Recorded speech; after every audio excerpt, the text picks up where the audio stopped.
Livro do Êxodo 14, 1 a 14.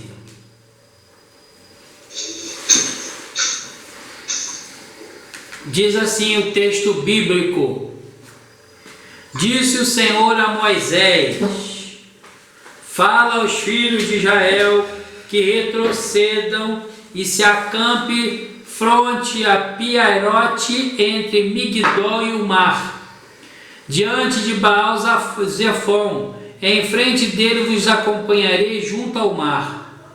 Então Faraó dirá aos filhos de Israel: Estão desorientados na terra, o deserto os encerrou. Endurecerei o coração de Faraó para que os persiga, e serei glorificado em Faraó e em todo o seu exército, e saberão os egípcios que eu sou o Senhor. E assim eles o fizeram. Sendo, pois, anunciado ao rei do Egito que o povo fugia, mudou-se o coração de Faraó e dos seus oficiais contra o povo, e disseram: Que é isto que fizemos, permitindo que Israel nos deixasse de servir? E aprontou Faraó o seu carro e tomou consigo o seu povo. Tomou também 600 carros escolhidos de todos os carros do Egito e dos capitães sobre todos eles, porque o Senhor endureceu o coração de Faraó, rei do Egito, para que perseguisse os filhos de Israel. Porém os filhos de Israel saíram afoitadamente, perseguiram-nos aos egípcios, todos os cavalos e carros de Faraó, e os seus cavalarianos, e o seu exército, e alcançaram acampados junto ao mar, perto de Piairote, defronte de Baal-Zefon. Chegando Faraó os seus filhos, os filhos de Israel levantaram os olhos, e eis que os egípcios vinham atrás deles e temeram muito. Então os filhos de Israel clamaram ao Senhor e disseram a Moisés: Será que por não haver sepulcro no Egito, que nos tiraste de lá, para que morramos neste deserto? Por que nos trataste assim, fazendo-nos sair do Egito? Não é isto o que te dissemos no Egito? Deixa-nos para que sirvamos aos egípcios? Pois melhor nos fora servir aos egípcios do que morrermos no deserto. Moisés, porém, respondeu ao povo: Não temais, aquietai-vos e vede o livramento do Senhor, que hoje se fará, porque os egípcios que hoje vedes, nunca mais os tornarei a ver.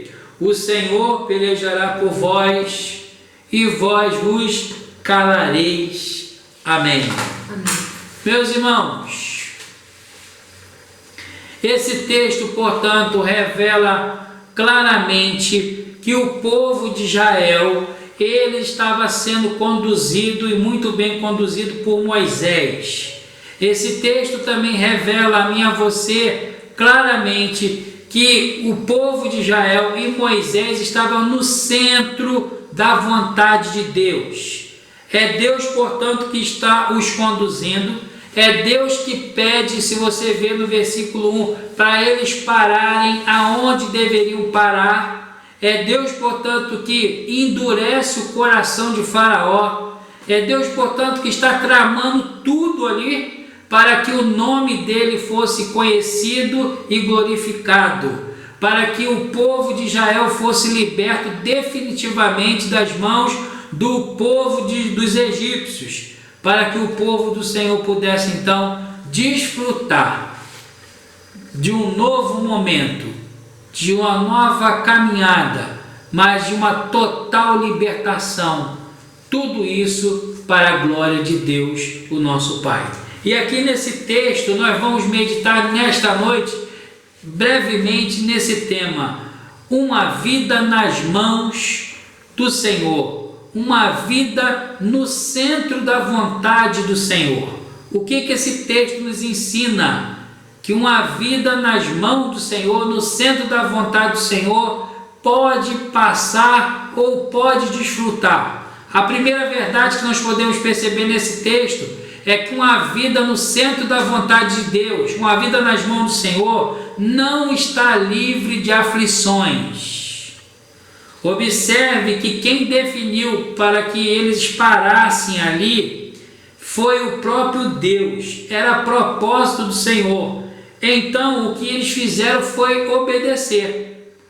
Eles não sabiam o que iria acontecer, foi Deus que falou a Moisés, somente a Moisés, o que estava sendo programado para acontecer. O que Moisés fez foi tão somente caminhar em submissão e realizar a vontade do Senhor.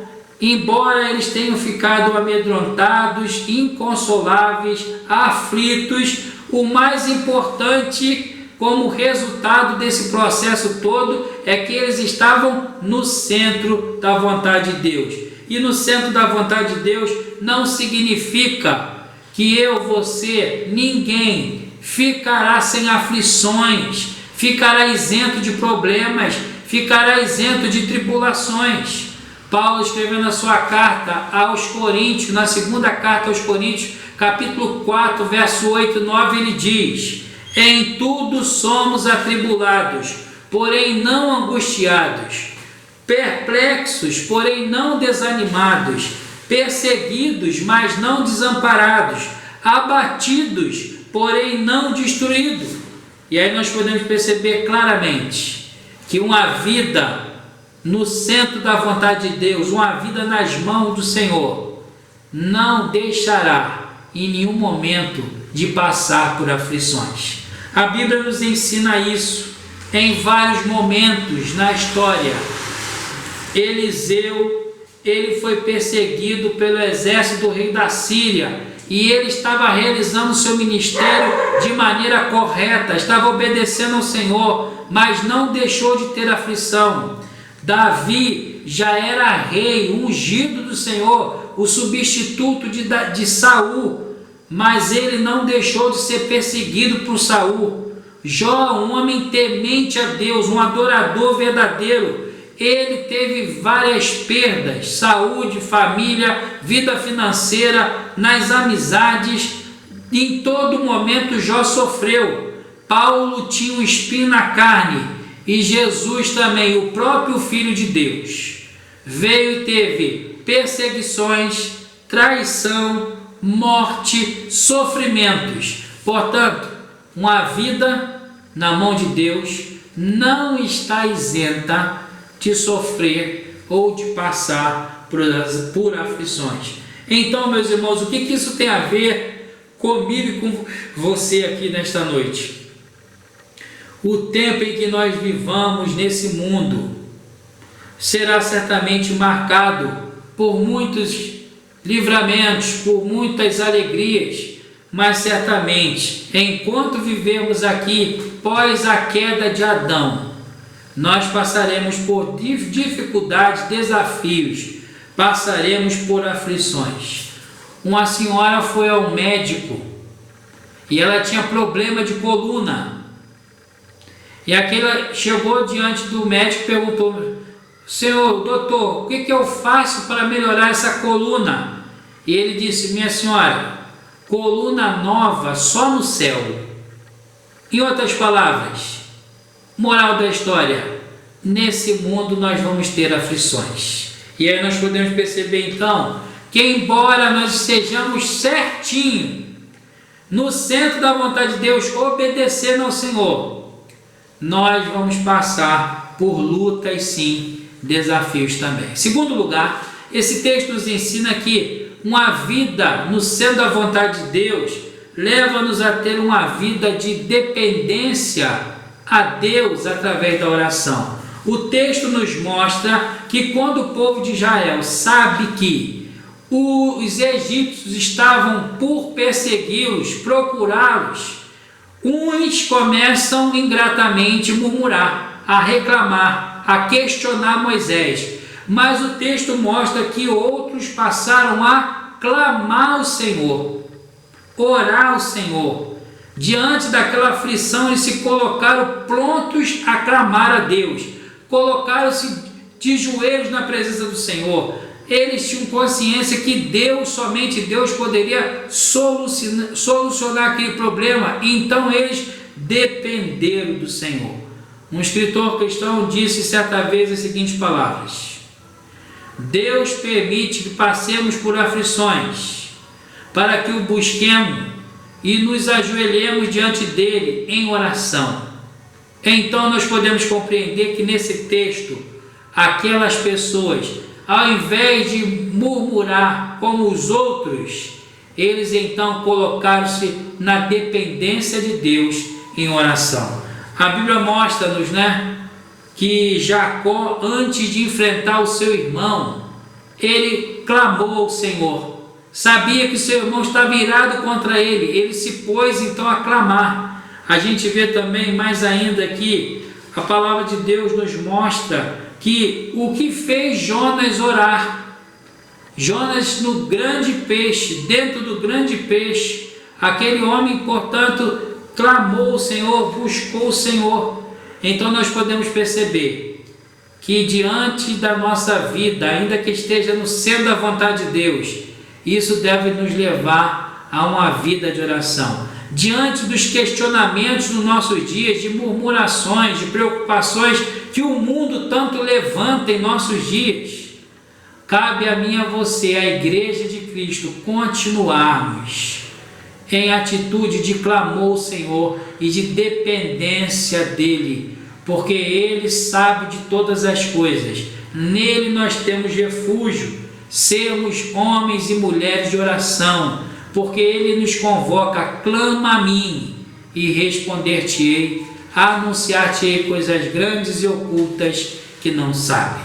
Terceiro lugar, a terceira lição que nós podemos perceber nesse texto é que uma vida no centro da vontade de Deus é uma vida que sabe agir, age de maneira sábia. O texto nos mostra que enquanto alguns estavam reclamando, demonstrando ingratidão, Moisés não agiu da mesma maneira, ao contrário. O texto nos mostra que a partir do versículo 10, Moisés tem uma postura de quê? Encorajamento, fortalecimento, animando.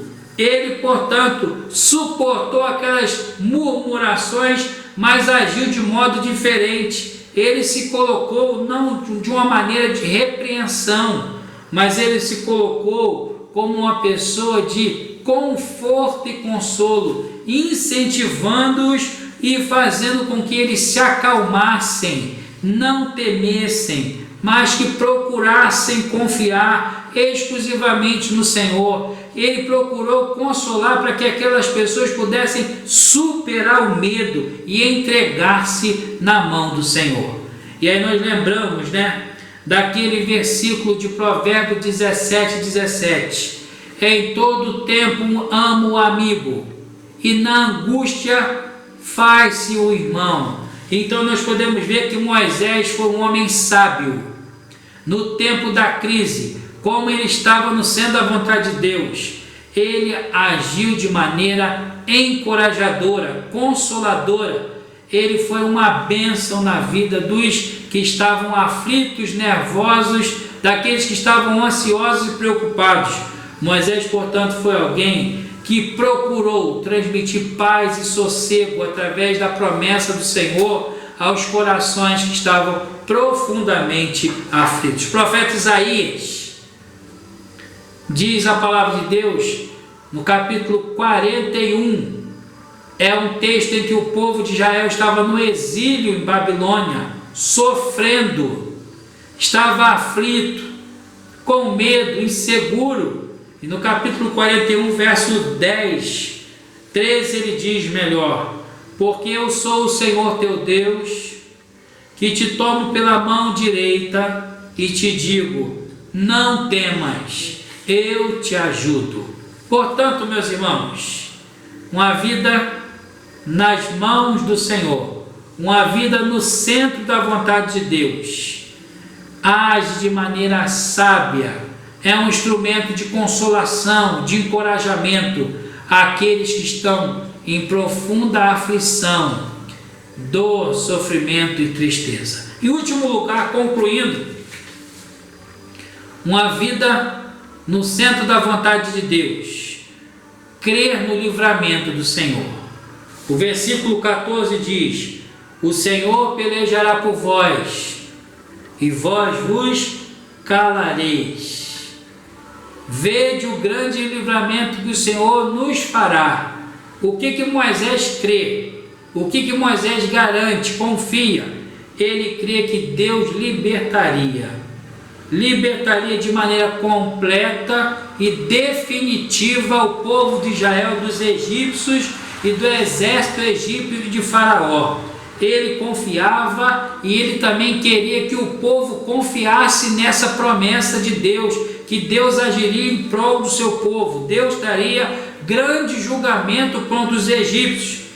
Aquela guerra não era deles, a guerra era santa, portanto, Deus pelejaria exclusivamente por o povo de Israel. Deus seria o seu refúgio.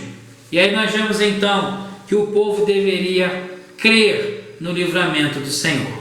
Há uma canção muito bonita, que logo após nós vamos postar ela para os irmãos ouvir de maneira completa, que é a canção que diz: é meu, somente meu, todo o trabalho, e o teu trabalho, o meu trabalho, é descansar no Senhor. Portanto, quando confiamos, descansamos. Quando confiamos, vivemos na expectativa da ação gloriosa de Deus. Quando confiamos, vemos o agir de Deus, porque o nosso Deus, Ele trabalha para aquele que nele espera. O salmista no Salmo 27, verso 14 diz: eu creio que verei a bondade do Senhor na terra dos viventes. Nesses dias de dificuldades que vivemos, críticos, dias complexos, dias de temores, nós somos convidados e convocados a crer no livramento do nosso Deus, que Ele pelejará por nós, e o que nós temos que fazer é nos calar, nos aquietar, confiar no Deus que sabe todas as coisas, o soberano Deus, o Todo-Poderoso. Concluindo aqui nesta noite, como aplicação para nossas vidas, o que esse texto nos ensina? Em primeiro lugar, que uma vida nas mãos do Senhor, ela é convocada para ser uma vida normal. E viver a normalidade nesse mundo não é só ter alegrias, mas viver neste mundo é também ter aflições. Nós somos humanos, vivemos nesse mundo e vamos ter que enfrentar as realidades que vierem sobre nós, independente de se estamos ou não obedecendo ao Senhor. O mais importante é obedecer, está no centro da sua vontade, mas o fato de sermos obedientes não nos isentará de ter aflições. A segunda verdade é que leva-nos, eu e você, a ter um momento de comunhão com Deus. O povo orou, clamou, e nós estamos juntos aqui intercedendo, clamando, pedindo ao Senhor. Estar no centro da vontade de Deus é ter uma vida de oração, e nós temos buscado desta maneira, e devemos cada vez mais clamar ao Senhor. Mas em último lugar, como aplicação para nossas vidas, uma vida no centro da vontade de Deus, é perceber que temos um Deus que nos ama, que governa a nossa vida e luta e lutará por nós. Portanto, que Deus nos abençoe, estejamos no centro da vontade de Deus, porque desta forma a nossa vida glorificará o Senhor e seremos alvo da sua graça e da sua misericórdia e veremos o grande livramento dele em nossas vidas. Que Deus nos ajude em nome de Jesus. Amém?